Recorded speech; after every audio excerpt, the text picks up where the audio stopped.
But they were silent and answered him not a word, for the king's command was, "Do not answer him."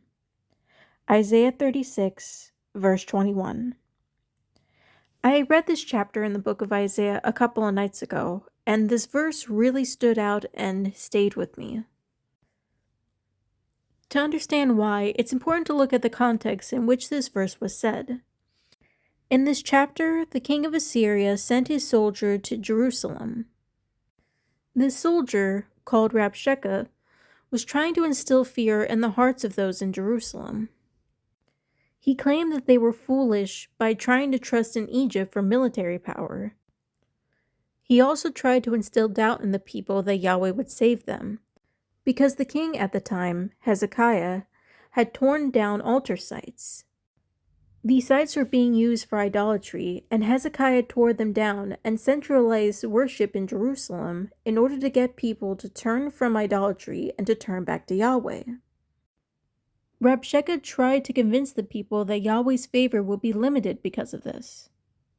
Rabshakeh also tried to instill fear by pointing out the fact that the gods of the other nations that Assyria had captured did nothing to help them. And if their gods weren't able to save them, how could the people expect Yahweh to save Jerusalem? Everything that Rabshakeh said was to instill fear and doubt in the people of Israel and to mock them. And yet the people said nothing because King Hezekiah had ordered them to not answer Rabshakeh. Hezekiah knew that Rabshakeh was using these tactics to fill the people with fear, and he knew that if the people answered these threats in their feelings of fear, it wouldn't end well. So he told them to remain silent instead. This is a lesson that we as believers need to take to heart, especially in this day and age. Speaking from personal experience, I've seen a lot of videos online where people are living in sin and celebrating it, and they are mocking those who don't agree with them. There's just this narcissism, this pride behind how they're acting. And honestly, I get very infuriated when I see this kind of behavior.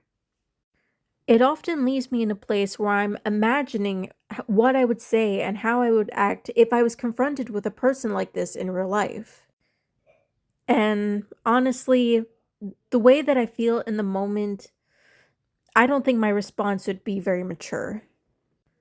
When I'm in those feelings of frustration, anger, and annoyance, just so sick of the attitude and the narcissism I see people have in this world, I imagine myself reacting and giving a response that has the same level of disrespect that they're showing.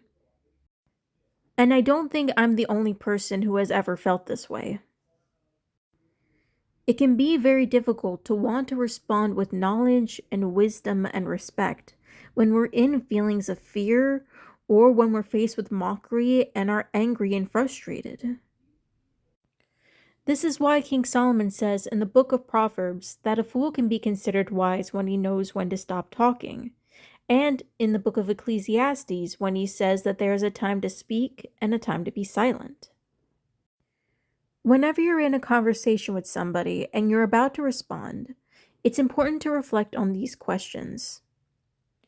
What is the person saying and how are you feeling about it? What do you want to say to this person and why?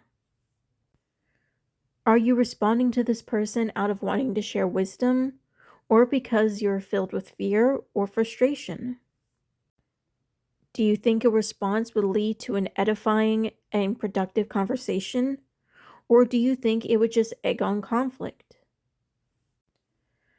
Reflecting on these questions can help you to realize whether it's a time to talk or a time to be silent.